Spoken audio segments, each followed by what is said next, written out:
School field trips are the days you live for as a child. It's the only time where you actually enjoy waking up early in the morning. And at my school, there was one specific field trip that stood out from the rest. Science camp. A whole week spent in mountain cabins with your friends and no parents. It was an absolute dream come true. Until we actually got there. Many years later, I still struggle to explain what happened in those woods that night, but this is how I remember it. So at my school, we had a field trip called Science Camp, which was basically described as the most life-changing experience you would ever go on. Like whenever students would come back from this trip, they'd talk about it as if they just took a school bus to Mars. That's how much they hyped it up. Like it sounded something straight out of the Magic School Bus TV show. And you know what's crazy? The Magic School Bus could literally be anywhere right now. Like it could be inside your body. That's not good. But anyways, I'd been hearing about this trip since I was in 2nd grade. I have two older brothers, and they returned from this trip talking about crazy stories they had there, staying up late with their friends, seeing wild animals in the distance, and doing science experiments where they made stuff explode in the woods. They described it as having a sleepover with your best friends for a week straight with no rules. Each year, I'd watch the students board that yellow bus with their oversized backpacks, just imagining when it would be my turn. So when the day came when my teacher announced the field trip and passed out permission slips, I nearly fell out of my chair. I forged my mom's signature right then and there because I was so excited to go. But if I knew what I know now about those woods, I wouldn't have been nearly as excited as I was. Because when the field trip was announced, my friend group all met up with each other. We'd been making strategic plans for this field trip since we were in 4th grade. Sleeping arrangements, snacks we were gonna bring for the campfires, video games. Me and my friend almost got into a fist fight over who would get the top bunk bed. We settled it when he threatened to tell the whole school about the time where I wet the bed when I was sleeping over at his house. So he got the top bunk. The morning of the trip, I woke up at 4:30 a.m. out of excitement. Explain that to me, by the way. I feel like a zombie trying to wake up at 7 a.m. on most days, but all of a sudden, I can wake up at 4:30 a.m. all full of jolly and glee? I don't get it. But I got to school at 8, and the parking lot resembled the baggage claim of an airport. Kids stood everywhere with giant suitcases and sleeping bags, looking like they were getting ready to climb Mount Everest. And the bus ride there was insanity. Because keep in mind, this was the week all of us had been looking forward to since we were in the womb. So we were bouncing in the seats, throwing stuff, and we only calmed down when our female teacher activated her male voice and said, "Hey, if y'all keep misbehaving, we're gonna turn this bus around." Don't know where she learned how to do that. But anyways, when we finally navigated that winding mountain road and spotted the camp entrance, I started to get butterflies. Beyond the camp entrance, nestled among massive trees, there was log cabins that stood straight out of a movie. It was just like I had been imagining in all the stories I heard about this place. Once the bus came to a stop, we sprinted off, grabbing our belongings and heading straight to the cabin. But then, things started to go wrong. Although we were under supervision of our teachers, it felt like there were no rules. But surprise, surprise, mixing no rules with dumb young kids is a recipe for disaster. Because let's fast forward to nighttime now. We're all laying down in our bunk beds when all of a sudden, we hear our counselor start to snore. So we knew he was sleeping, which meant we could do something on our own now. And that's when we made a decision that seemed brilliant at the time, but would later make me terrified of the wilderness for the rest of my life. My friend whispered from the bunk across mine, "Guys, we should totally do something." It was barely past midnight, and there was absolutely zero chance that any of us were sleeping yet. We just spent the whole day getting oriented, learning camp rules, and setting up our cabins. But now, the real freedom began. 6 dumb young kids with no parents around. What could go wrong? So one of my friends sat up and said, What if we play hide and seek? That is the dumbest thing ever. How are we gonna play hide and seek in a cabin with one room? Not in the cabin, dummy, in the woods." We were all immediately down to play, but we peeked over at our counselor and could tell that he was either in a super deep sleep or he wasn't alive anymore. But either way, he wasn't waking up anytime soon. So we all tiptoed our way outside the cabin. We slipped onto the porch, and that's when something hit me. The darkness in the mountains is not the same as back home. Because when you're in the city, there's always some light, even in the middle of the night. Street lamps, porch lights, buildings, there's always some light coming from somewhere. But here, it was just black, which would be a very important detail that would get us into trouble later. We all pulled out our flashlights, keeping the lights low so our counselors couldn't see us from the main building. There were 6 of us in total. And when deciding who should be it first, everyone pointed at me. I agreed because low-key, hide and seek can be boring unless you're the one doing the seeking. There's nothing worse than playing hide and seek with someone who sucks at finding people. But no worries, because I was a beast at this game. Or so I thought. So I closed my eyes and started counting. 1, 2, 3. I could hear their footsteps scattering, fading into the distance. By 30 seconds, all I heard was crickets. 59, 60. Ready or not, here I come. After opening my eyes, reality started to hit me. I was completely alone in the pitch black forest with nothing but my tiny flashlight's little beam. All of a sudden, I was kind of terrified. I thought about quitting right away and walking back to the cabin, but that would have meant my friends would be hiding in the wilderness all alone for who knows long. So I had to find them. I started walking slowly, trying to listen for any whispers or movement I could hear. I'd creep up to a bush, shine my light behind it, and find nothing. After about 10 minutes of searching, something felt off. Like I said, I'm a beast at this game. I should have found someone by now. So I started looking around trying to find areas that I haven't searched before, and then it hit me. I realized I couldn't see the light from our cabin anymore. What did that mean? I was lost. All the trees looked identical. I spun around slowly trying to find something familiar, but I couldn't. That first feeling of real panic hit my stomach like I just swallowed a piece of gum. So I said out loud, "Guys, game over. I quit." Expecting at least some of them to hear me and come out from their hiding spot, I got no response. I tried again. "Hello? Anyone?" I started walking in what I thought was the direction back to camp, but after a few minutes, I still couldn't see any sign of the cabins. All of a sudden, it was freezing cold and I was completely lost. After wandering around for what felt like forever, I slammed into something which made me scream. After a second of pure panic, I realized it was my friend Miguel. I'd never been so happy to see someone. Miguel seemed relieved to see me too, and he said, "Dude, where is everyone? I've been walking in circles for 20 minutes. I told him I had no idea and that I was lost too. So now that I had another person with me, I felt comfortable trying to find everyone else. But that's when we heard it. A scream from the depths of the forest. And not a, I just walked into a spiderweb scream. No, this was a scream of pure terror. Miguel and I instantly froze, staring at each other. Just like the night at his parents' house, I once again probably wet myself. Then it happened again. Another scream, louder this time. The sound bounced off the trees, coming from deeper in the woods. "What was that?" Miguel said. We didn't know what to do. Return to the cabin? Which direction was that? Everything blended into endless trees and darkness. Try finding our possibly in trouble friends? My heart was now pounding, but we made a decision. We needed to find our friends, and we didn't know how to get back to the cabin anyway, so we would go towards the screams. Although we both agreed, if anything goes south, it's every man for himself. There was one more scream that happened right after this, which was the loudest of them all, so that guided us in the right direction. All those stories about what lurks in the darkness at night crept into my mind. Because it could have been anything. A crazy person. A bear. Guy Fieri. After going towards the screams for a couple minutes, my flashlight started to flicker. So I knew we didn't have long to figure out what was happening before I completely went dark. Now it wasn't just a worry about whatever was screaming in the darkness. It was a race against time. Dude, I think we should go back. I started to think that was the rational thing to do too. The only problem was, which direction was back? The trees all looked identical. Massive pines watching over us like giants. Watching two stupid kids who were about to come a precautionary tale for the next year's students. So we figured our best bet was to keep following the screams, because we knew that at least wherever they were coming from, there must have been people over there. The woods transformed into an endless maze, each path looking deceptively familiar, yet at the same time, completely foreign. It was so damn bad, I tried using the science lesson they taught us earlier about using the location of the moon to know where you're going. The only problem was, I didn't pay no attention during that presentation, so we just kept heading towards the screams. My decision to go commando and wear nothing but a t-shirt and basketball shorts to bed was now backfiring, because I was freezing. Then a scream echoed again, bouncing in between the trees, sounding like someone was in pure danger. But this time, the scream sounded a lot closer, which was both encouraging and terrifying. Maybe it's a mountain lion. My cousin's neighbor got attacked by one last year in Colorado, Miguel said, because apparently what I needed to imagine was a predator stalking us. I don't know how he possibly could have thought that would reassure me or make the situation better, but it didn't, because one, that definitely sounded like a human scream, and two, if it is a mountain lion, we're cooked, and three, what do you mean your cousin's neighbor got attacked by one last year? But anyways, just as we're about to give up hope for the 20th time and accept that we're toast, something caught my eye. About 50 yards ahead stood a shape that was definitely not natural to the forest. It almost looked like a cabin, but at the same time, it was way too oddly shaped to be that. Miguel, do you see that? He squinted and said, "See what? I can barely see you and you're right next to me. There's something over there. It looks man-made." The beam of my flashlight barely reached it, but was able to confirm that it wasn't just more trees, although we still couldn't tell what exactly it was. We approached it cautiously, each crunch of leaves beneath our feet sounding incredibly loud in the quietness. The shape became clearer.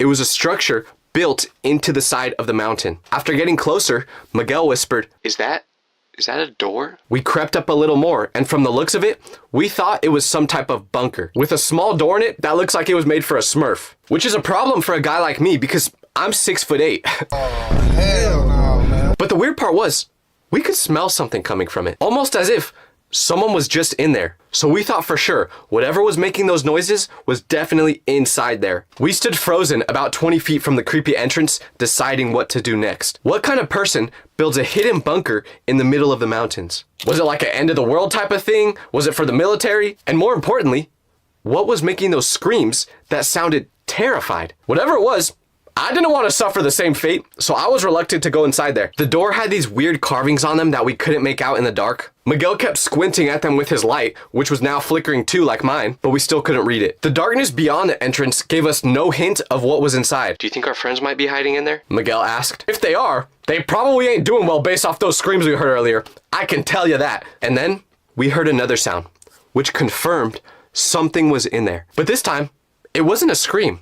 It was a laugh. Multiple laughing sounds. I didn't know whether to be reassured or terrified that someone was laughing in the middle of the woods at night, especially when they were just screaming 10 minutes ago. Like, are you having the time of your life in there, or are you terrified? Somehow the laughs felt even more creepy than the screams because it made no sense. Should we go in? I asked Miguel, even though every cell in my body was saying, no! You know what happens if you do that. Miguel looked at me as if I just suggested that we jump off a cliff. I ain't going in there first. I didn't blame him. I didn't want to go in first either. I low-key thought about just pushing him inside to test the waters, you know? No, I'm just kidding. I wouldn't do that. I was really just thinking that we shouldn't even try going in at all. But then I thought about our friends.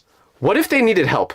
What kind of friends would we be if we just left them here in the middle of the night? It's time to be brave. So I decided to be brave and stay. And I also had no idea how to get back to the cabin still, so this was our best chance at doing that. But yeah, mostly I was trying to get our friends back. Maybe we could just call out a noise, which is what Miguel suggested. And that seemed like a much better plan than my idea to sacrifice him by pushing him inside. We took a step closer, but not too close. Then Miguel said, okay, do you want to make the noise or me? And I volunteered. So with my chest puffed out, in my most intimidating voice possible, I went, hello? But my sound got no answer. As it goes back to complete silence, I hear, hey!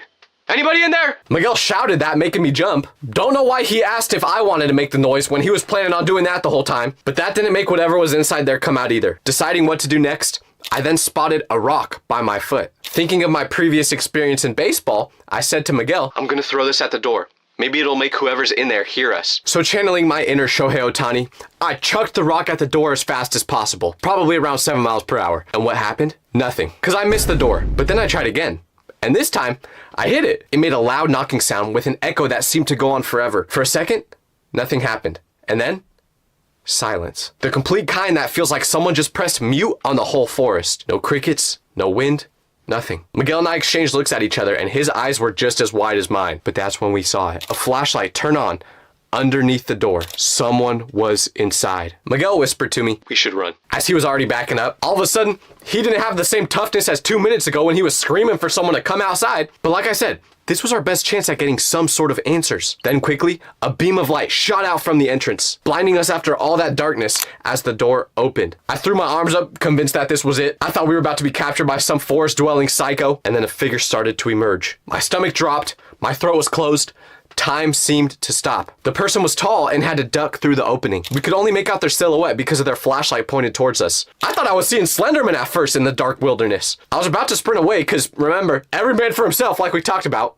But then the figure spoke. Well, well, well. What do we have here? I recognized that voice. The figure stepped fully out of the structure and aimed his flashlight away from us so we could finally see his face. So there I was, about to have a heart attack, when this figure shines the flashlight towards their face and reveals that it was a camp counselor. He was laughing his head off as we looked terrified. Turns out that weird bunker was the camp's echo chamber, which is a place they use to teach kids about sound waves. All those terrifying sounds we heard? Just him messing around testing the acoustics of it before he took the students to the place tomorrow. We explained everything that was happening and told him that we were lost. Of course, he knew his way back to the cabins, which literally took 5 minutes. Apparently, we were just wandering in circles the whole time, terrified over absolutely nothing. But wait, there was still a problem, because our friends were still out here somewhere, right? No! When the counselor took us back to our cabin, you know where they were? Laying down in bed. Me and Miguel were the only ones that were still outside. Apparently, they got scared and cold after about 5 minutes and just gave up and went back. I'm real glad they decided to tell me and Miguel about that. The counselor promised that he wouldn't tell any of the other counselors or teachers about what happened if we just promised to stay in our cabin the rest of the trip. We happily agreed. I didn't learn anything about science that trip, but I did learn a super valuable lesson about not playing hide and seek in the woods. When you get on a school bus, the one thing you expect is that you will get taken to and from school. But what if I told you that one time, when me and a bunch of other kids were on a school bus, we got picked up, but we never actually made it to school. And on top of that, 2 of the students who were on that bus disappeared. What happened? Well, let me tell you. The day started with everyone being super excited because we were being taken to Six Flags Magic Mountain. Our school had a fundraiser raising money, and whichever class raised the most got a free trip to Six Flags. And the people in my class really love roller coasters, so we were grinding to make sure we won. And ultimately, we did. So we were the only class in this whole school who got to go on this trip. And we were all super excited for it. All the other students were really jealous because they were doing schoolwork while we get to ride roller coasters. But trust me, after what happened that day, everyone in my class wishes that we didn't win that fundraiser. We met up at school super early in the morning, while it was still dark. Everyone had on these ridiculous looking neon green shirts that were so bright, you could probably see us from space, just so the teacher could keep track of us while we were in the amusement park. And our whole class was absolutely buzzing, because we thought we were about to have the best day ever. There's just something about doing fun activities while everyone else is in school that makes it feel 10 times more fun. So there we are with our teacher and 2 chaperones waiting for our school bus to come pick us up. After a couple minutes, we see the school bus pull up and there's a collective cheer between all the students. The school bus driver, who, if I remember correctly, was named Rudy, opens the door. Now let me tell you a little bit about Rudy so you can understand why the day went so wrong later. Rudy was not a dude that loved his job. Because you would think if someone signed up for a job to be a bus driver, they would at least like kids. Not in a weird way, but what I mean is Rudy did not enjoy his job. He would never talk to any of us while we were on the bus. He was simply there to pick us up, drop us off, and collect a paycheck. So keep this in mind for later in the story. Because we all get on the school bus, say hi to Rudy, he doesn't say hi back, and we start driving towards Six Flags Magic Mountain. Now for those of you who don't know where this amusement park is, it's basically in the middle of the desert. So it gets super hot in this area, and you're not next to any major cities where there's a bunch of people around. And you might think this must be the point where everything went wrong and something crazy happened while we were on the school bus, but not quite, because the ride to the amusement park was perfectly fine. After about an hour of driving, we got to Six Flags and went into the amusement park. And while we were actually inside there, we had an amazing time. You sprint through the entrance like you've been freed from prison. Everyone's screaming something different. We're hitting the Superman ride first. I want to go on X2. I want funnel cake. Can you guess who said that part? But we went on every roller coaster possible that day. We didn't stop until my back felt like it was gonna get blown out if I went on another one. Why do I keep making everything sound so accidentally freaky? Whatever, let's keep going. By about 5 p.m., it was time for us to leave. Our teacher makes an announcement for the whole class saying, 15 minutes to the bus area. This is your final call. And once we got back to that bus waiting for us in the Six Flags parking lot, this is where everything started to get weird. Everyone piled into the bus, sunburnt, exhausted, and ready to get back to school. Once we were all inside, we started driving out of the parking lot. We were all super tired. Everyone's eyelids were getting heavy, voices were starting to get lower, and pretty much the whole bus was just a bunch of kids sleeping. But about 15 minutes into our drive back, the unexpected happened. A loud noise comes out of nowhere that wakes everyone in the bus up.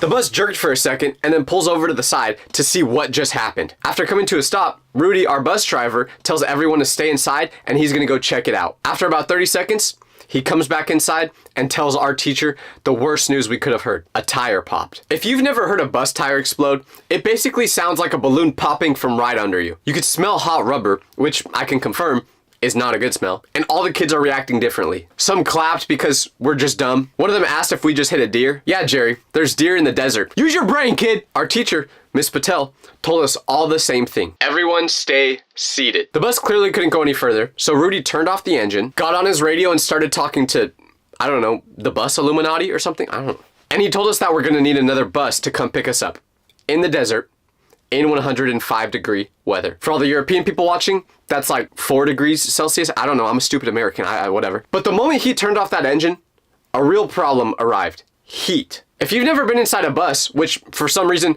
don't all have AC in them, it's awful. But like, how are we in 2025 and we still don't have AC in all the buses? We've literally got robot girlfriends, well, at least I do, but no AC in school buses? Doesn't make much sense to me. But point is, the bus was starting to feel like a sauna. The air stops moving. The windows crack open like they're actually gonna help with something, but then all they do is funnel the desert heat directly into your face. Like imagine someone standing 2 inches away from you with a hairdryer set to the temperature of a sidewalk in Arizona. That's what it felt like in there. You could feel the temperature jump super quickly. And after just a few minutes, Everyone in that school bus is looking like they just finished playing a game in the finals with how sweaty we're all getting. You knew it was bad when the students weren't even joking about the situation because we didn't have the energy to anymore. And you may be wondering, how could this lead to a couple students disappearing just a little bit later? Well, it will all make sense very soon, because here's where the grown-up debate started. After the bus driver and our teacher started talking, she gave us the facts. Our right rear tire got blown out, a replacement bus is reportedly on the way, and although she knew we were all super hot from being inside this bus, she said none of us were allowed to leave it because we were right on the freeway and it was dangerous to be that close to cars. So her idea to help with the heat was just to open every window in the school bus, which basically was the equivalent of putting a singular ice cube inside the sun. It didn't do anything. The heat did not care at all. It just kept climbing and climbing. I could feel sweat dripping down from my back to my crack. By the way, does anyone else think it kind of tickles when it falls down there? No? Just me? Okay. No, I know you guys think it too. You're just too embarrassed to say it. Whatever, doesn't matter. You know what? Actually, it does matter, because deep down, we all know it tickles. But anyways, the heat was getting so unbearable that kids were starting to take off any extra article of clothing they had. Permission slips became fans. People were using the park map as a fan. One kid took off his shoes and socks, which in that moment, I wouldn't have been that angry if he decided to get off the bus and walk into the freeway. But that was just the heat anger talking. I looked out the window and started to laugh. Not because anything was funny, but because this felt so staged. Just in the middle of the desert, no matter where you looked, no city for miles. By this point, the sun was starting to set behind the mountains, but the heat was still radiating like the earth forgot to turn the oven off. 5 minutes turned into 10, turned into 20. The radio squawked, our teacher listened, and then she came back with an update that no one wanted to hear. The buses are delayed because they didn't have any on standby, so they had to wait for the next available one. She didn't say how much longer it would take, but it didn't matter. We all knew that we weren't going to be able to last much longer in here. Instead of people making a bunch of jokes, now everyone was just whining. Various people tried to call their parents and quickly discovered that SpongeBob has a better chance of passing his driver's test than you getting cell service out in the middle of the desert. Someone suggested opening the emergency exit to let a breeze through, but when they reached for that door, Miss Patel became Usain Bolt and ran over to it. Immediately she says, absolutely not. She didn't want to add, student fell into traffic as one of the many bad things that happened that day. But then, something happened to where it became clear that we could not stay on this bus any longer because a kid throws up, understandably. So immediately when that happened, our teacher had no choice. We were getting sick on the bus now, so she gets up right away and says, okay, we're opening the doors now. She goes toward Rudy, the bus driver, gives him a nod, and the doors open. The desert air spilled in like we let the sun climb aboard the bus. It was still hot outside, but at least the air out there was moving. It wasn't like a recycled soup like inside this bus. So in an organized order, they started letting us out. Front 2 rows, step out, but stay on the dirt. Do not step near the white line. Do not wander. Stay together. We went down those school bus stairs like we were about to take our first steps on the moon. After we get out of the bus, we can see cars driving by doing that nosy stare they always do. It's always like this. But the instant relief of stepping out of that bus was real. Fresh air on your skin, space for your lungs to actually breathe. Our teacher made sure that every kid was standing together in a group, and you could tell she was stressing this whole time. Nobody sit on the guardrail. Get your feet away from the pavement. No, you cannot go pee over there. Absolutely not. After about 10 minutes outside, and the fact that all of us kids had the attention span of a fly, we start messing with each other. One of the kids started eating stale popcorn and became the stock market of our school bus because he was the only kid who had food and we were starving. So we were all paying him quarters just for a handful of that popcorn. Another group of students formed a circle and played rock, paper, scissors for chances to have a little sip of Gatorade. I was doing the dumbest thing ever, just refreshing my phone, hoping for some cell service, but instead of it saying 5G or LTE, it just said LOL. You could tell our teacher was stressing while all this was going on, trying to find the balance between not having kids pass out from heat exhaustion on the school bus, but also not losing them or letting them play Frogger on the freeway where cars are going 90 miles per hour. But her worst nightmare became true right after. Because as everyone is trying not to freak out, the first big problem came when one of the students said, "Hey, where's Leo?" Leo was a student, and after someone said this, we all started kind of looking around, doing a scan of the area, expecting to find him. But after about 30 seconds of looking, it was like he vanished. No one knew where he was at. So our teacher starts panicking even more because a flat tire on the freeway, nothing you can do about it. But losing a student, that doesn't look good on the resume. So as she's panicking and we're all searching for Leo, we realize something. Another student, Joey, also isn't here. So now the whole world is falling apart because 2 students have somehow randomly disappeared with everything else going on. Basically, our teacher now was officially on fraud watch. Like, she was generationally bad at keeping her eye on students. Because losing 1, okay, I get it. Kids are sneaky. But losing 2, you're just not on your game today if that happens. And now, all of a sudden, the heat was no longer the priority. Our teacher did not care if we were hot or throwing up. She was gonna make sure that she didn't lose any more students. So with a shaky but stern voice, she goes, "Everyone back on the bus now. We're doing a roll call." All of the students groaned because we didn't want to go back on that bus. Like, was this that big of a deal? None of us really liked Joey or Leo anyway. Nah, I'm kidding. But still, we didn't want to go back on. It felt like a sauna in there. But you can't argue with the teacher, so we did. And once everyone was back on that bus, our teacher did a head count, making sure she didn't lose any more students. Low-key though, like, she needed to calm down. It's not like she lost the whole class. Like, I think if we got back to school and there was only 2 students missing, she could have got away with it, right? It's like when you're a kid and your mom tells you to finish eating all your food. As long as most of the food is gone, who cares if there's just a little bit left over? No big deal. Like, coming back with 28 out of 30 students is a 93%, which would get you an A in school. Although this was real people we're talking about and not chicken nuggets.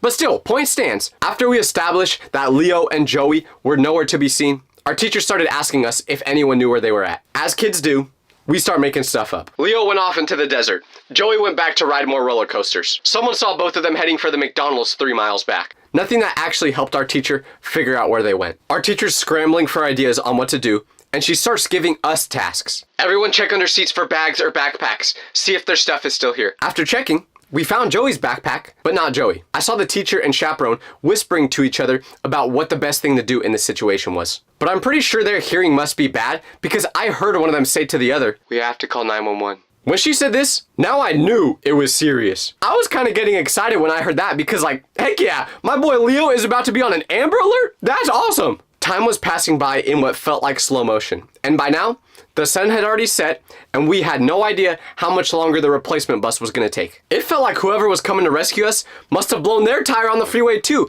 because that's how long they were taking. So we're all just sitting inside the bus, basically melting away, looking out the windows. I see a coyote trotting by in the distance, and it makes me think, what if Leo and Joey got snatched up by one of those? Would not be good. But I was out of any other explanations by this point. These were the thoughts I resulted to after sitting in that hot bus so long. But then finally, after waiting approximately 700 hours, I see big bright lights flash up from behind us. It gets closer to us and closer until it's right behind us, and then it stops and turns off its engine. When their lights shut off, we can see that it's yellow.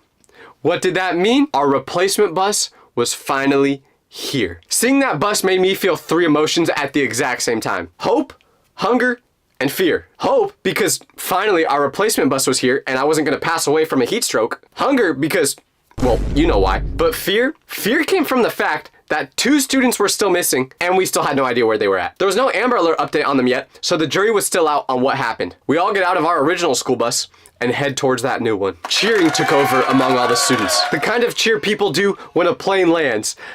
No, I'm the only one that claps when the plane lands.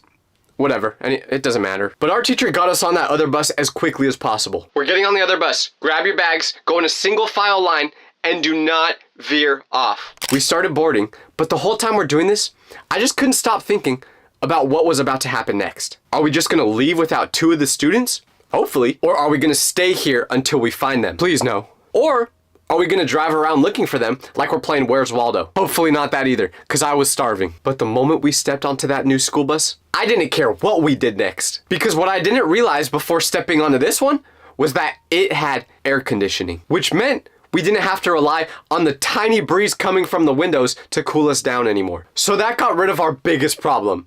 Well, unless you say the 2 students that disappeared is a bigger problem. But personally, I think that was our biggest problem. Anyways, after we all board the school bus, it's just our teacher and the chaperone left outside. And the driver of the new school bus says, "We're ready to go whenever you guys are." But our teacher breaks down the situation to him, saying that we can't leave yet because 2 students are missing. It was kind of funny, actually. This is how it went. "Ready to go whenever you guys are." "Yeah, you see, we're missing 2 students, like they just disappeared, so we kind of have to wait for them to get back." "Get back from where? Where are they?" "Yeah, see, that's the problem. We don't really know, so yeah." When she says that, The new bus driver looks like he just saw a ghost with his reaction. And I don't blame him. As we're on the school bus, waiting to find out what the next steps are going to be, trying to find the other students, our teacher gets a phone call. She quickly answers it, and from the way she was talking, it was clear that she was on the phone with someone from our school. This must have meant one thing. She was getting fired for losing students. No, I'm just kidding.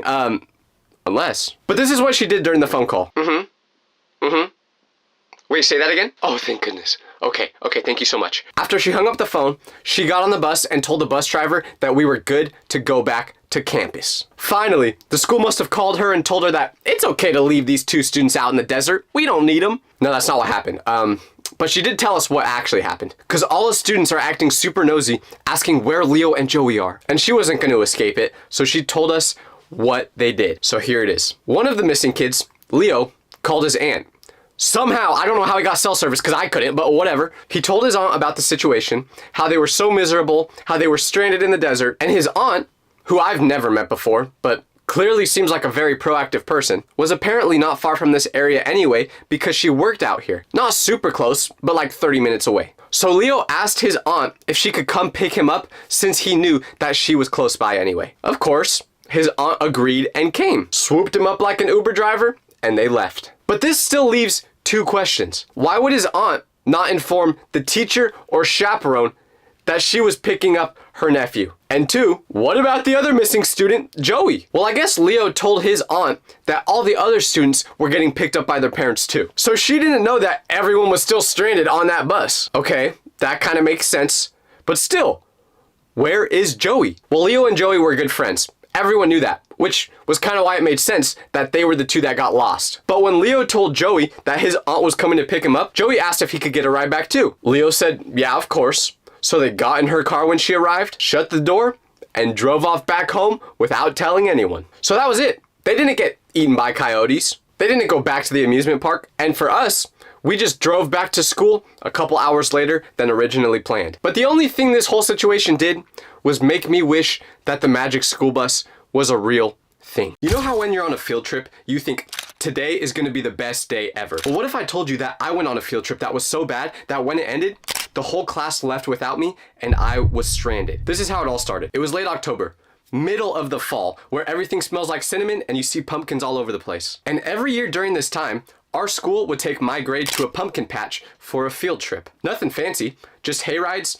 overpriced cider, and a sad little petting zoo with goats that definitely shouldn't have been that aggressive. No one ever really got that excited for this field trip because it was pretty boring, but it was an excuse to not be in class. That's all we cared about. So when we pulled up in the school bus to the pumpkin patch, I barely paid attention. But when we got off the bus, that's when I saw it. And I swear, it felt like it was calling to us like the Green Goblin's mask calls to him. What is it that I'm talking about? A corn maze. Just off to the side of the pumpkin patch was a massive, tall corn maze. It was at least 7 feet high, and it looked super thick, as if it hadn't been trimmed in years. And even from the outside, you could barely see past the entrance before the walls of corn swallowed everything. There were signs posted near the entrance to it that said things like, "Corn maze closed for the season.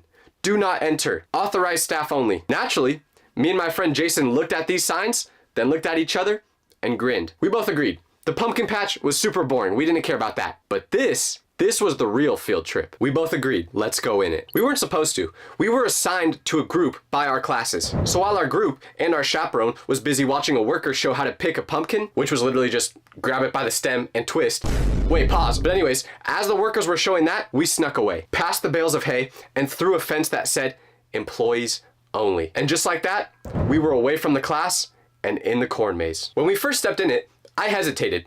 Not because I was scared, okay, maybe a little bit, but because I didn't want to get in trouble. Jason, on the other hand, was already halfway inside the maze. "Dude, come on. We'll be back before anyone even notices." So after he reassured me, I stepped in after him. But I never should have done that. Because once we got fully into the maze, the whole world changed. When you were inside the maze, it was so thick that everything was completely quiet. Like dead quiet. The corn maze was so thick that sunlight was barely even able to get through it. But Jason led the way like he knew where he was going, and I just followed him. I followed close behind him, not trying to think about the horror movie situation that we just stepped into without knowing. And he kept saying, "Just follow the right wall. It's a maze trick. If you follow the right wall, you'll always find the exit. I've never been in a corn maze before, so I just trusted what he said and kept my hand on that wall. Knowing what I know now, that man had no clue what he was talking about. Because we walked for about 10 minutes straight, twisting, turning, trying to pretend like we weren't getting deeper and deeper into something we definitely weren't supposed to be in. At first, it was kind of fun. The paths were wide enough to walk side by side, and every few turns felt like solving a little puzzle. See?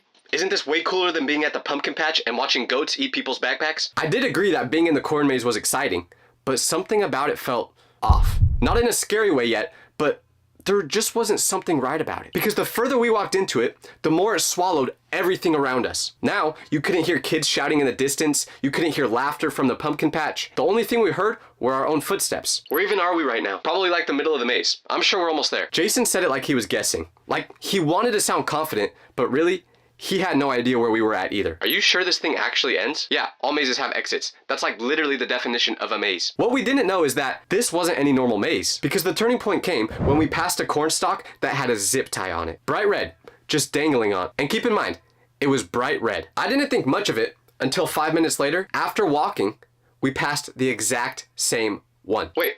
Hold up, that's the same one from earlier. No, it's not. It is. Same color, same height, same broken leaf right next to it. There could be more than one of these things. No, but I specifically remember this one having a broken leaf right next to it and a bright red zip tie. I think we're going in circles. Dude, I know where we're going. Really? Because I don't think you do. After I said that, Jason snapped. Okay, you lead then. I wasn't saying I know the right way. Then what are you saying? You want to turn back? And go where? I didn't have a good answer because, truthfully, I had no idea where we were at. But I knew that after passing this zip tie and that leaf, we were going in a circle. I just don't want to keep walking in the same loop over and over again. So go your own way then. Okay, fine. We both stood there, pretending we knew more than the other person, and then Jason pointed down the path to the left. I'm going that way. Don't follow me. And just like that, he turned and walked off. I didn't stop him, even though my heart was starting to beat really fast now, but I was mad at him and he was being stubborn. So I turned the opposite direction, to the right, which was the opposite way of what we just went, and I started walking in that direction. I figured I'd catch up with him later at the exit. We'd joke about it, blame each other for being wrong, but after that moment, I never saw Jason again. After Jason disappeared down his own path, it got really quiet now. All I could hear was the breeze pushing through the corn leaves above me. Every turn I took, I became less confident that I knew where I was at. And as I'm walking, just trying to figure out the right way to go to get out of here, that's when I saw the first weird thing. I turned a corner and saw what looked like a scarecrow standing in the path ahead. Except it wasn't on a stick or a platform like all the other ones I saw. It was just leaned up against the corn, like someone forgot to install it properly. And under its arm, there was a shovel. The first time I walked by it, I didn't really stop for long to look at it. I turned left, walked a little quicker trying to figure out where to go. But 5 minutes later, after walking around a little more, there it was again. Same scarecrow, same shovel. But that couldn't have been possible because I walked in the opposite direction of where it was. There was no way I should have ended up right back at it. But I knew it was the same one because all the other scarecrows around there didn't look like that. So when I saw it, I spun around and took a different path. Now I was starting to pick up the pace. But a couple minutes later, it happened again. I turned a corner and there he was, the scarecrow. Same outfit, still leaning against the corn, but this time the shovel was facing the other way. I had no idea what this meant. All I knew was now I'm starting to get worried. So I turned again and walked faster. I wasn't full on running yet, but I was close. The maze had fully turned from being fun and spooky to just straight up scary. At this point, I was saying, "Ref, I don't want to play anymore." I didn't know if I was just going in loops, if there were somehow multiple scarecrows that looked the exact same in the exact same spots, or if I was being followed and messed with. But I didn't like any of these options. But then, in the middle of all this panic, I saw something new. A red laser dot. It was tiny, just flicking across the corn wall about 20 feet ahead. It moved quickly, like someone was moving a laser pointer trying to get a cat's attention. It zipped from wall to wall, then hovered on the ground for a second, and then it completely vanished. I froze when I saw it, just trying to follow it with my eyes. After it went away, I tried making sense of it. What did this mean? Was someone watching me? Is a weapon pointed at me right now? Because I've played Call of Duty. I know exactly what that red laser dot means. And I was not trying to be trick-shotted in a corn maze. After it went away, I just kept going, trying to ignore what I just saw. But then the laser flicked on again. But it was low this time, aiming at my ankles. I took another step forward, and just like that, it vanished again. I didn't trust it. I had no idea what this meant. So I turned the other direction and kept walking. A couple minutes go by. I'm still lost in this maze, and that is when I hear voices. Not shouting or clear words, just faint, repetitive murmurs echoing through the corn. I follow the voices, and that's when I saw it. A small black box, zip tied to a wooden stake, covered in cobwebs as if it hadn't been touched in years. What was this box, you ask? Well, as I got closer to it, I realized that it was a speaker. And after standing next to it for a couple seconds, I heard, "Careful, you're not alone. Then another message said, Don't turn around." After it said these messages, there was just laughter. Creepy laughter. It was a prop, some kind of automated Halloween sound machine, like the ones they sell for haunted houses. I realized that someone probably wasn't messing with me.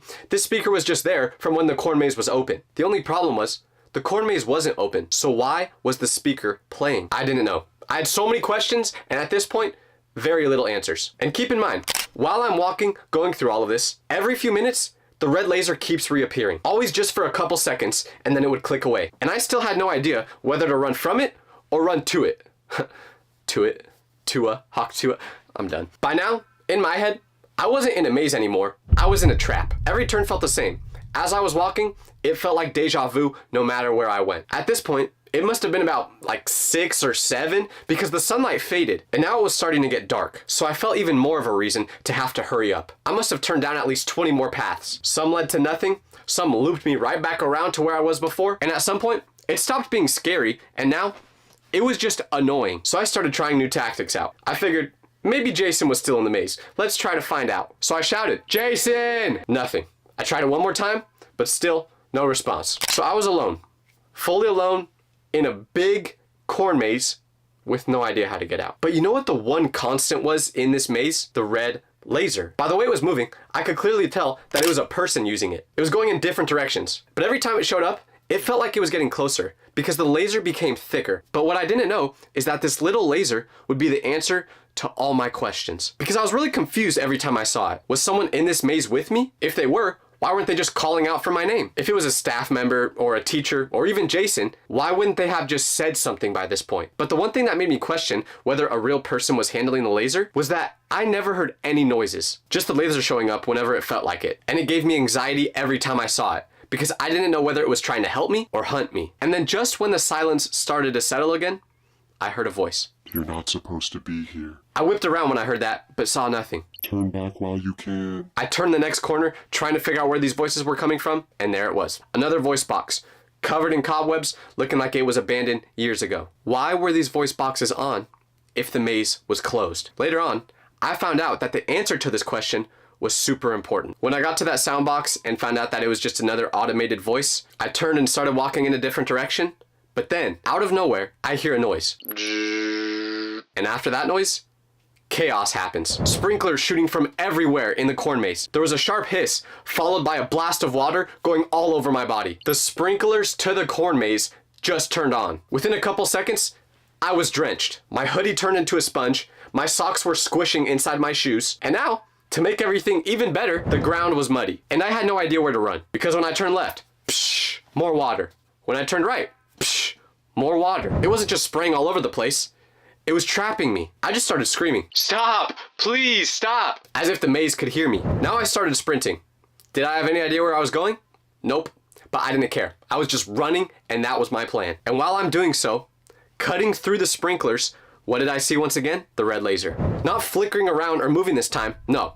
It was just holding steady on this one specific spot. It was pointing forward, almost as if it was a compass, telling me what direction to go. I didn't want to trust it, but at that point, I had nothing left. My body was shaking from adrenaline and probably mild hypothermia, and I couldn't take seeing another scarecrow, hearing another voice box, so I just followed the laser. It just stayed ahead of me, as if it saw me and was moving forward as I did. I was still scared, honestly, kind of half expecting it to just lead me to my demise, but I didn't care. Because once you got water going down your you-know-what, you'll do just about anything to make that stop. As I'm following the laser, the corn stalks around me started to thin out for the first time. Not by much, but just enough so that the path was a little bit wider. I took that as a good sign, because when we first stepped into the maze, this was how it was. But as I'm starting to get some hope, still following the laser, I see something on the path ahead. Half buried in the mud, it was a backpack.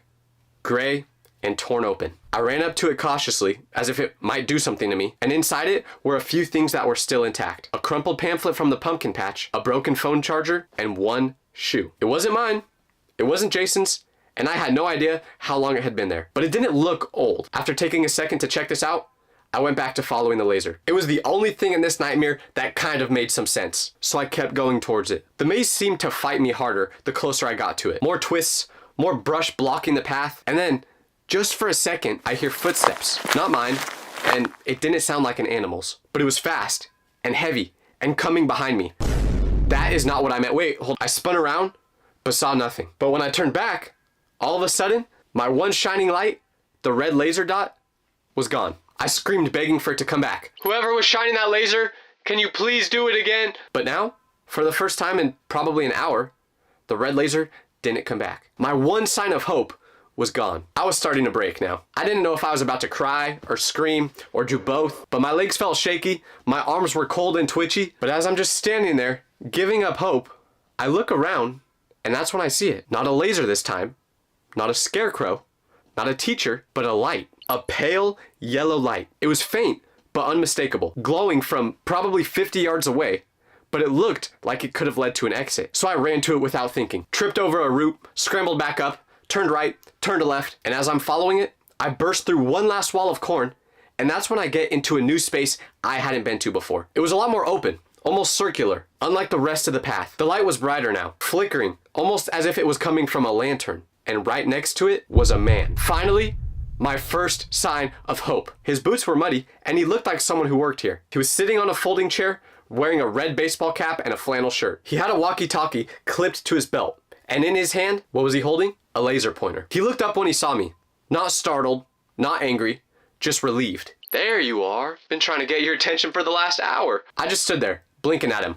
Soaked, shivering, speechless. He pointed in one of the 4 directions you could go from the path and said, "Exit that way.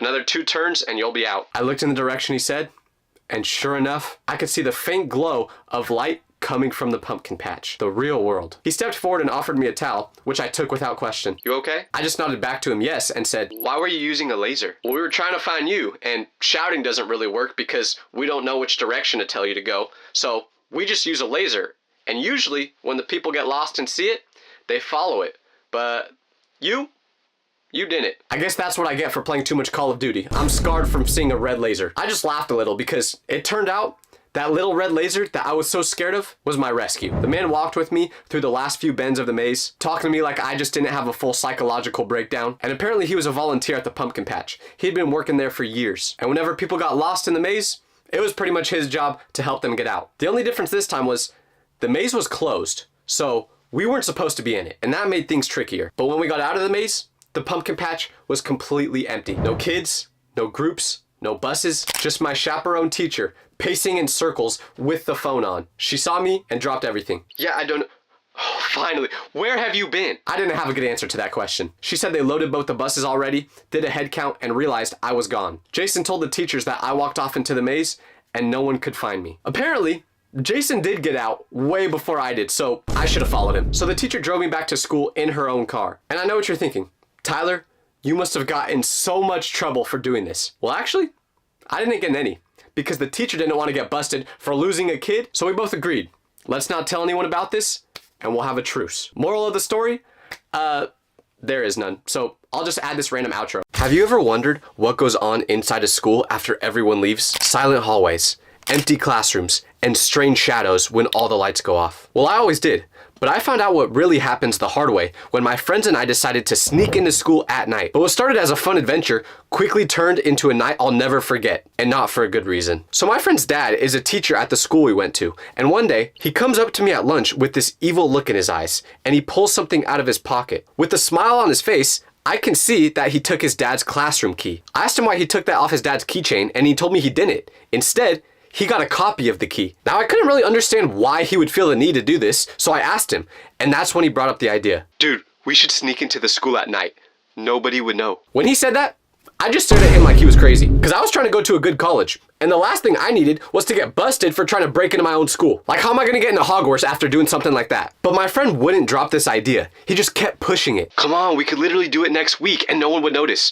Just think about it." I wish I had better judgment, but after a couple of days of him bringing it up, I decided that it did sound kind of cool. Like, we've all thought about what our school is like when no one's there, and there's something about being in a place that you're not supposed to be that just gets me super excited. So I was convinced. We made a plan to meet up at 10 p.m. that Friday. Once everyone goes home for the weekend, we were pretty confident that there would be no one left at school. We should have been smarter than to think that though, because on Friday night, when we got to our meeting spot behind the football field, I thought it was just gonna be me and him. but he brought his cousin too. I didn't expect him to do that at all because I had no idea who this man was. I didn't know if he was gonna snitch or not.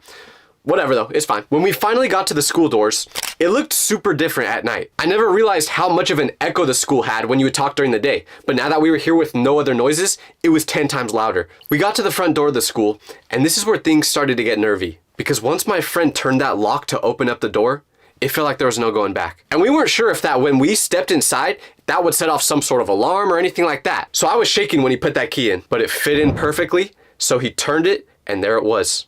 That click sound. The door was officially unlocked. We all kind of looked at each other smiling for what we were about to do when we got inside. Once we actually stepped in, the hallways inside were super dark. We only used our phone flashlights because we were scared someone from the outside might see if we used a big one and they would call the police. But as we're walking through the hallways, our footsteps made these big echoes against the walls, and every little noise we heard made us freeze. We were trying to figure out where to go first, and we ultimately decided to go into a couple classrooms. You know, I had some beef with some certain teachers there, and I wanted to do something, to say the least. So I took a dump on Mrs. Schumer's desk. No, I'm just kidding. That was a lie. That was a lie, okay? Mrs. Schumer, if you're watching this, I did not take a dump on your desk, okay? That was not me. That was Gerald. But anyways, all the classrooms looked super creepy at night when it was completely dark. And every time we would go into one of the classes, it felt like someone was watching us. Whenever I got that little tingle thinking that someone was looking at me from behind, I'd turn around super quickly and look at them, thinking that I'd catch someone in the act, but there was never anything there. Sometimes I still do this when I think there's a ghost in my house. And one day, I'm gonna catch him.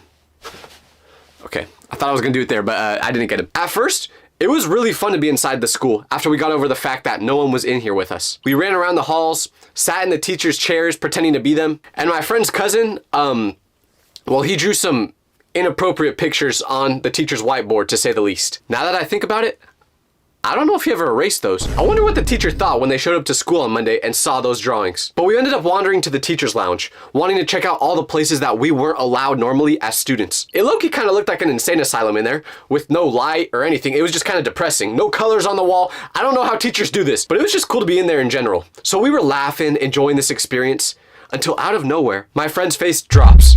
And he looks at us with this confused expression on his face. Do you guys smell that? I hadn't noticed anything until he said that because my nose is clogged 25 hours a day. But then I took a deep sniff and there was a strong smell in the air. What exactly it was, I couldn't pinpoint. So we all started sniffing like a dog trying to figure out what that smell could have been. And suddenly it got stronger and stronger. It wasn't the smell of food or cleaning stuff or anything I've ever smelled at school before, but we could kind of tell which direction the smell was coming from, so we figured it would be a good idea to go and try and find the source. We didn't realize just how bad of a decision this would be, because as we walked out of the teacher's lounge and into the hall, the smell got way more intense. The best way I could describe it is that it smelled like chemicals, but it also was burnt at the same time. Almost like when you leave something on the stove too long. But as we got closer and closer to where the smell was coming from, something that none of us had planned for happened. We realized exactly what the smell was. Smoke. It hit us right in the face. Once we thought we figured it out, we all kind of looked at each other with confused expressions on our face. None of us said anything at first, but the smell kept getting stronger as we were taking every step. It was almost as if it was spreading through the air vents, and it started to make my nose burn. Then, to confirm my suspicions, my friend says, Is that smoke? When he said this, I suddenly thought of what they always taught us to do in school when there's a fire. Line up in alphabetical order in a single file line, and then once everyone is there, we can walk out as a class. As someone with the last name Vitelli, I always knew I would have been cooked if there was a fire in school. I hated doing stuff in alphabetical order when I was younger. It's pretty much like being the first guy chosen in the 100 men versus 1 gorilla fight. Like, you know you're cooked. But this was when real panic started to set in. Was the school actually on fire? If it was, there were 2 reasons this would be terrifying. 1, because fire is obviously dangerous and we don't want to get hurt. But 2, if the school actually was on fire and we were the last ones seen at it before it happened, who are they going to think did it? Did he? Okay, no, I don't, brain rot, bro. I don't know why I'm saying this. But obviously, if we're the last ones seen at the school, they're going to think we did it.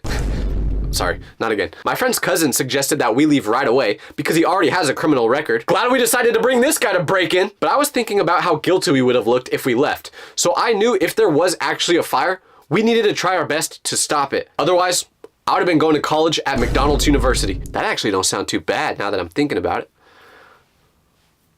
Damn, I'm hungry. So we stood there trying to decide what to do. My brain was jumping from one idea to the other. If we left and the school burned down, would they actually be able to figure out that we were the last ones here? Are there any security cameras at this school we don't know about? But if we stayed and tried to fight the fire, we might get trapped. Or worse. So we decided to go towards the smell just to see how big of a problem we were actually dealing with. We started walking towards where the smell seemed the strongest, which was down the hallways in one of the classrooms. With each step, the smell got worse. It was definitely some sort of chemical burning, which was making my eyes water and my throat scratchy. I kept thinking about how much trouble we were going to be in. Breaking into school was bad enough. Just that alone could get us suspended. But what if there was actually a fire and we didn't report it? What if the whole school burned down because of us? You know what that means? No school on Monday! No, but for real, that would have been bad, so we didn't want that to happen. Because my mom would have done way worse to me than the police ever could. So we were arguing about the next best step. We should call someone. Maybe the fire department. No way, are you crazy? Then we'd have to explain why we were here in the first place. What about your dad? He's a teacher. He might know what to do. My friend looked unsure, but he knew it was the right thing to do. So he pulled out his phone and dialed his dad's number. Ring, ring, ring, ring, ring, ring. Straight to voicemail. So he tried again. Ring, ring, ring, ring, ring, ring. Nothing. You can never rely on a teacher to pick up their phone past 10 p.m. on a Friday night. We both knew exactly what that man was doing right in that moment. So that was it. We were on our own with the problem getting worse and worse by minute. The smell was so strong now that I had to pull my shirt over my nose just to breathe. We followed the smell down the hallway, past the math classrooms, and around the corner. When we turned that corner, the smell suddenly got way worse than it had been before. And we also saw something to confirm our suspicions for the first time. Smoke coming from underneath the door. So we approached that classroom door carefully, as if it was about to explode any moment. And we tried to open the door handle, but it was locked. We tried peeking through the small window in the door, but it was so dark it was hard to see. The one thing we knew for sure, the smell was absolutely coming from inside that room. While pressing his face against the glass and cupping his eyes to block out the flashlight from our phones, my friend looked through the tiny window to see if he could see anything inside there. Maybe some smoke or just some sign that would help us out. But the darkness made it impossible. Although we knew we were onto something because of the smoke coming from underneath the door. Once again, we were back to deciding what to do. We needed to get inside that classroom.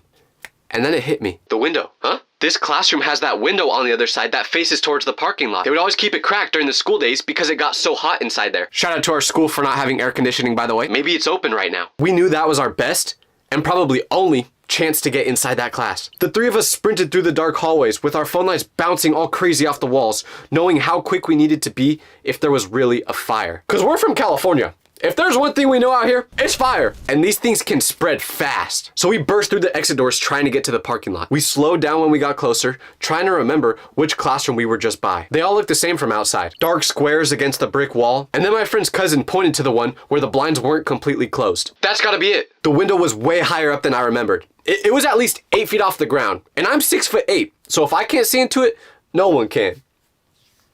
Yes, I am 6'8", guys. And I respect women, okay? Who want me? Seriously. I told the guys I was gonna need a boost to get inside, and they immediately crouched down and cupped their hands together to help me out. I stepped into their hands and they lifted me up. Once I could reach the window ledge, I was able to pull myself up enough to see inside. But what I saw made absolutely no sense. The room looked completely normal and empty. No fire, no smoke.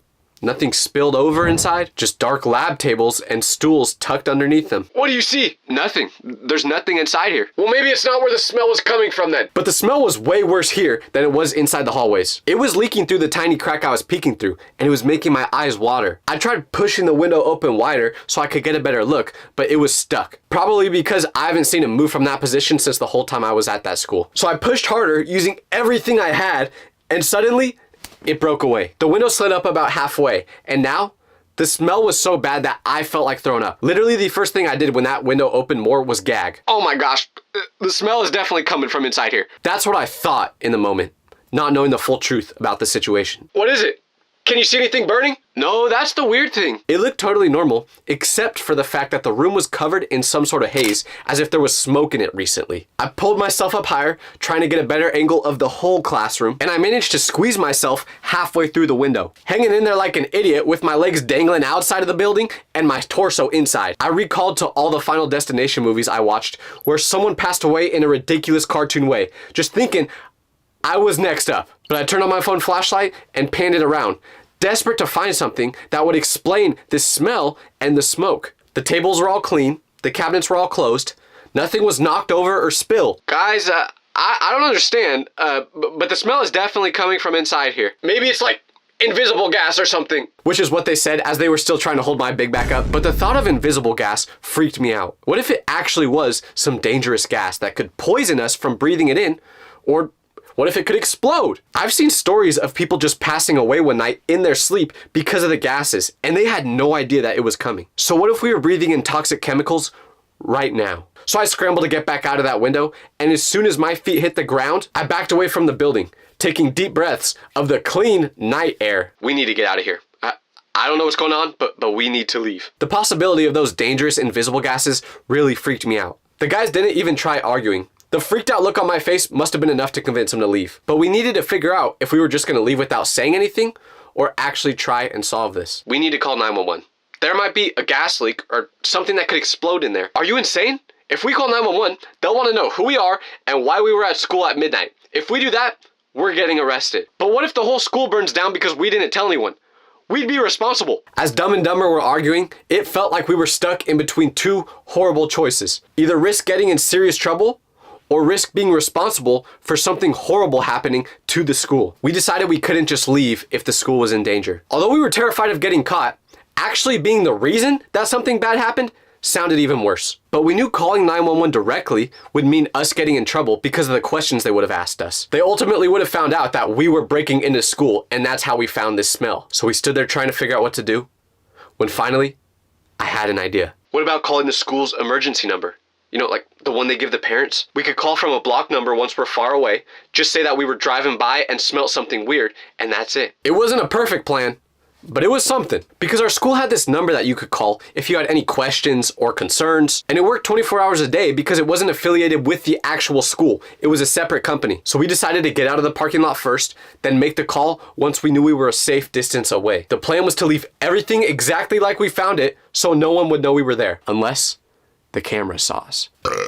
Sorry. So we went back to my friend's dad's classroom first to make sure we didn't leave anything behind, and the smell wasn't as bad over there, so we figured that we would be okay. We checked the room quickly, making sure that nothing changed, and then we bounced. We ran for blocks without stopping, not saying a single word to each other, just trying to put as much distance between us and the school as possible. We finally stopped when we reached the park about half a mile away. All three of us stopped and laid on the grass, panting and coughing. Our lungs hurt from running so hard and from whatever that smell was that we were inhaling the whole time. So then my friend's cousin pulled out his phone and called the emergency number. We figured it would be safest for him to do it since he didn't actually go there. When the automated system picked up, he left a message about a chemical smell coming from the building. We sat in silence for a few minutes after that, all thinking the same thing. Were we going to get caught?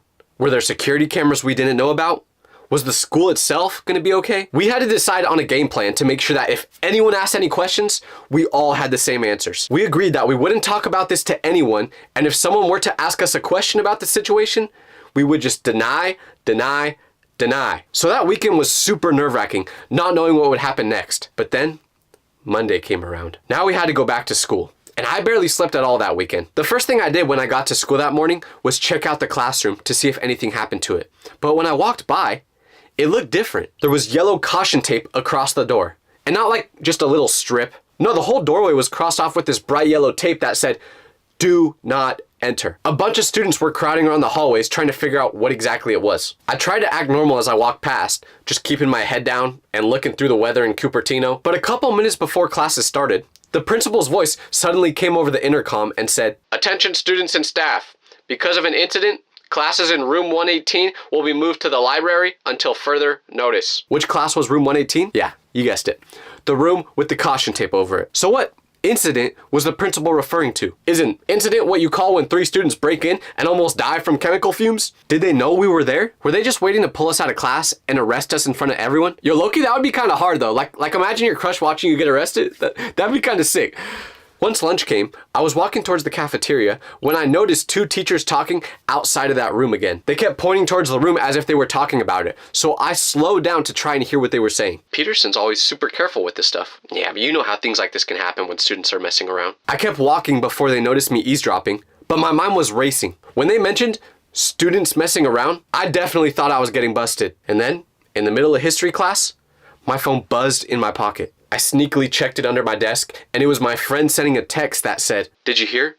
They're saying something about an experiment that went wrong in that classroom. So I finally worked up the courage to ask my biology teacher for answers, not wanting to do it before because I didn't want to look guilty. She wasn't as strict as some of the other teachers, so I felt more comfortable asking her. Mrs. Ramirez, I was just curious about the caution tape on room 118. Do you know what's going on in there? Oh, nothing too serious. Just some chemical reaction because of some liquids that were left in beakers inside that class. Apparently the students didn't clean up after doing their science experiment. My heart started hammering in my chest. Oh, that's good. Well, were the chemicals that were released dangerous or anything? And that's when she told me there was a chemical reaction creating a compound called ammonium chloride. So I asked her about that chemical. And she told me that those fumes can cause respiratory problems if anyone's exposed to them. Well, that's great. So if I grow a third arm or something when I'm older, you guys know why. But after asking her some more questions, apparently this compound can create smoke and a really strong smell, which explained everything that we were experiencing that night. As far as I know, no one else ever found out that we were at school when this was happening, which would be great if it weren't for the fact that I am now telling thousands of people about it on the internet.